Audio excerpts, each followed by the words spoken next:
Last week I spoke to y'all about what the kingdom of heaven smells like, if you remember. Since Jesus says the kingdom of heaven cannot be entered unless we change our lives, turn around, repent, some versions say, and become like little children. Matthew chapter 18, verse 3.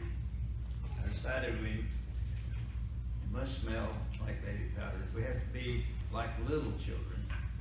Yeah, the size of Xander, Avery, little ones. I want to pick up on that theme once more this morning, and I want to read you something that I found. I read in a book, probably been 3 or 4 months ago.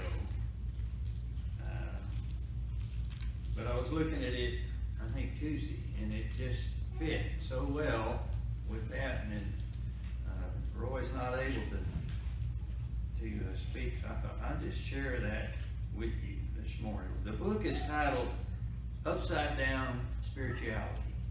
It's written by a man, Upside Down Spirituality, the 9 Essential Failures of a Faithful Life. The guy's name is Chad Bird that wrote it. And hopefully he'll give you something to chew on today as we look at what he's got to say. Just 4 or 5 pages, so don't get scared and run for cover. In God's kingdom, everything works backwards. The unknown are known, the last are first, the humble or the least are the greatest, and the little children are the models of exemplary greatness. Brennan Manning writes, in the competitive game of one-upmanship, the disciples are driven by the need to be important and significant. They want to be somebody. According to John Shee, every time this ambition surfaces, Jesus places a child in their midst, or he talks about a child. On the walk to Capernaum, for instance, the disciples were sparring back and forth about which of them was top dog. We can almost hear them arguing about who had the holiest Jewish pedigree, debating who taught Torah the best, whose preaching kept listeners on the edge of their seats, who rubbed shoulders with Jesus at supper. Today, they'd also be humble bragging about who had more followers on Twitter and on Facebook. As Bo Gertz writes, it was a noble competition in Israel to see who was the most pious, who could withstand the most deprivation, whose faith was the strongest. Egos were at stake, dreams were on the line. But that evening, when Jesus asked them what they were discussing on the day's journey, they all acted like the cat got their tongue. Despite their earlier bravado, they knew how such posturing was antithetical to Jesus' mission. So they kept silent. And into this silence, Jesus spoke. If anyone would come and would be first, he must be last of all and servant of all. And he took a child, and he put him in the midst of them, and taking him in his arms, he said to them, whoever receives one such child in my name receives me, and whoever receives me receives him who sent me. Mark chapter 9, verse 35 and 7. My 3-year-old grandson Colt has been staying with me and my wife the last few days. As I pour milk on his cereal for breakfast, open the heavy sliding door so he can go outside and play in the yard. I kiss away his tears after he face plants in the dirt. And yes, wipe his bottom after he's done on the toilet. I am reminded of the greatness in our Father's eyes. A greatness that consists of littleness, of dependency, having nothing to boast about. In the face of Colt, I see the face of Jesus. And in the face of Jesus, I see the face of the Father. And in the face of the Father, I see the God who hides himself in the low and the ordinary and the unambitious, the last and the least. In my grandson, I behold a living, breathing parable about the blessed failure to be somebody. Jesus holds up children as models of greatness because they lack every quality of greatness the world lusts for. They can't boast of prestige, they can't boast of power, of influence, of wealth, or wisdom. They command no armies, they run no companies. They are easily overlooked and ignored, and all too often are abused and neglected. No one tries to curry the favor of a child to get something in return. They have nothing of greatness to offer the world. Children are small and weak, dependent, always in need. As Bogertz notes, the child was everyone's servant. Not despite these qualities, but because of them, children are ideal models for the disciples of Jesus. Children are what we pretend we're not. We waste so much time, or so much of our lives, pretending. We make believe we're independent, when without the involvement of thousands of others, we would have no house to live in, no electricity for it, no clothes to wear, no car to drive, no road to drive the car on, and no job to drive the car to. We make believe we're strong and unstoppable, when in reality, a single bite from the wrong mosquito can put us in the hospital for a week. We pretend we're somebody when one bad decision can destroy our reputation and ruin our career and wreck the facade of greatness we've labored so hard to build. Adults are all professional pretenders. The only thing great about us is the greatness of the lies that we so greedily believe. So Jesus puts a child in our midst. He shows the true greatness onto my lap in my 3-year-old grandson. We see in children like Colt who we really are. And more importantly, we see who we are in Jesus, the Father's Son. We are free in Jesus to fail at being extraordinary.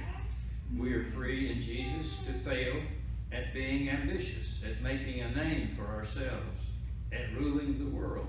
We are free not to be supermen and superwomen, breaking barriers and earning trophies and rising above our competitors as the Father's children, as those who are secure in His love and acceptance of us in Jesus.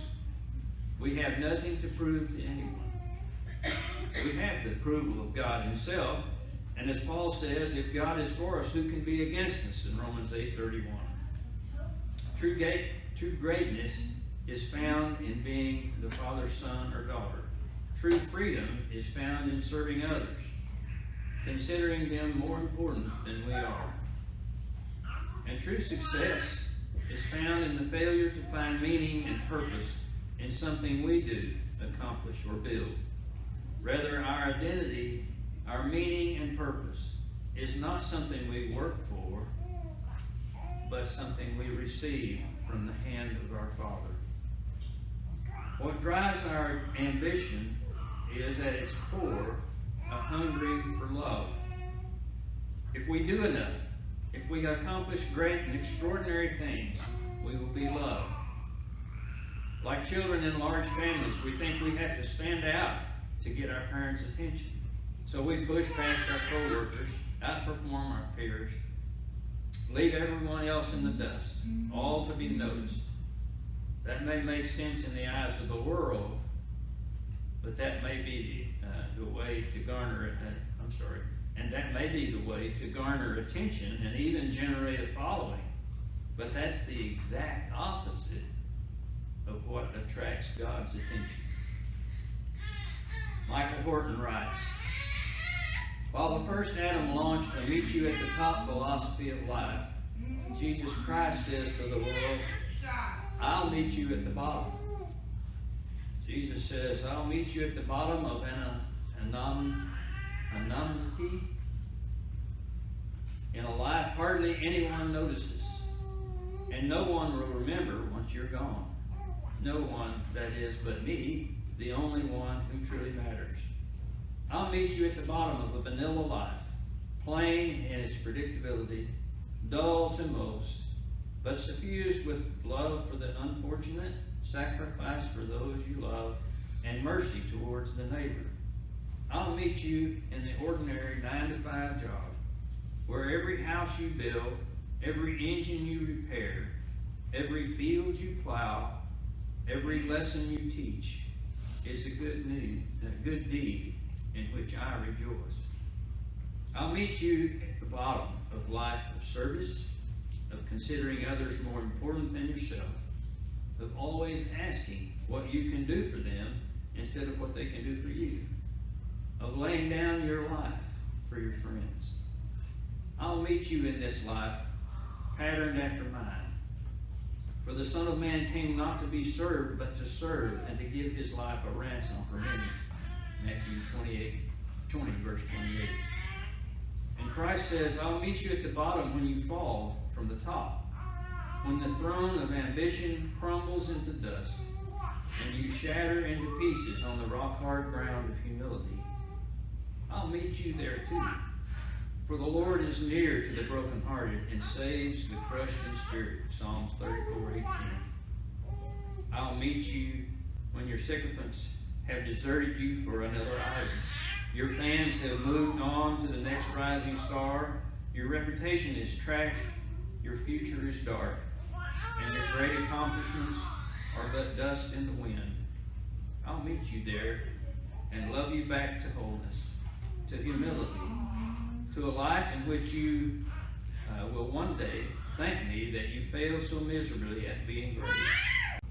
Thomas Merton once wrote, a few years ago, a man who was compiling a book on success wrote to me and asked me to contribute a statement on how I got to be a success.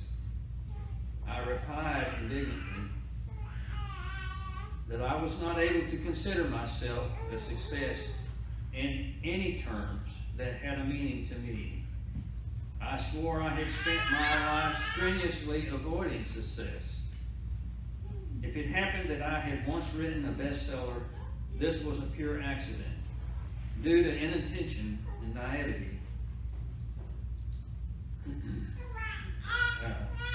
And I would take very good care never to do the same thing again. If I had a message to my contemporaries, I said it was surely this: be anything you like. Be madmen, drunks, bastards of any shape and form. But at all costs, avoid one thing: success. I heard no more from him, and I am not aware that my reply was published with the other testimonials. Merton's word probably sounds insane to most people, but he was keenly aware of the danger of success. He knew the risk of He knew the risk of the full flowering of ambition. So he spent his life strenuously avoiding success, focused instead on a more excellent way, the way of humility and love. The most astonishing countercultural truth in the kingdom of Jesus is that love and acceptance have zero basis in worth or accomplishment. A billionaire in the Upper East Side of New York City is no more worthy of love and acceptance than the schizophrenic homeless man sleeping in an alley in the Bronx. Before any of us build a business or declare bankruptcy, before we earn a PhD or drop out of high school, before we establish a soup kitchen or star in a porn video, we are equally loved by the God who shows no favoritism. Our personal success does not attract his love, nor does our failure expand or contract it. The God who is love loves us indiscriminately, passionately, and furiously. That love was on cosmic display when atop a Roman tree of crucifixion, Jesus became the millionaire and the addict. He became the nun and the stripper. He became the newborn baby and the wrinkled octogenarian. All humanity, with its sores and wounds and twisted souls and barren lives and evil-infested pasts. He became that all humanity might become in him resplendent in the eyes of the Father. The cross proclaims that human success and accomplishment are meaningless categories to God. His categories are mercy, and grace, and love. Whether you are famous or unknown, filthy rich or living paycheck to paycheck doesn't change the Father's acceptance of you, his sheer joy over having you as his child. Way too much of our lives are spent chasing hollow promises that this accomplishment, this income, this trophy will fill our lives with meaning and worth. The wisdom of God points us in a different direction, toward failure. The failure to bank our lives on achieving success. The failure to believe that we should dream as big as we want to. God granted that we fail at being extraordinary, being famous, making a name for themselves. Instead, may our Father make us like children, aware of our dependence and littleness and frailty, devoted not to getting ahead, but to a life of serving everyone, full of faith, hope, and love, based not on what we have done or some personal worth, but on the riches of Christ's blood, shed in drops of mercy to redeem us from a life of chasing after the wind.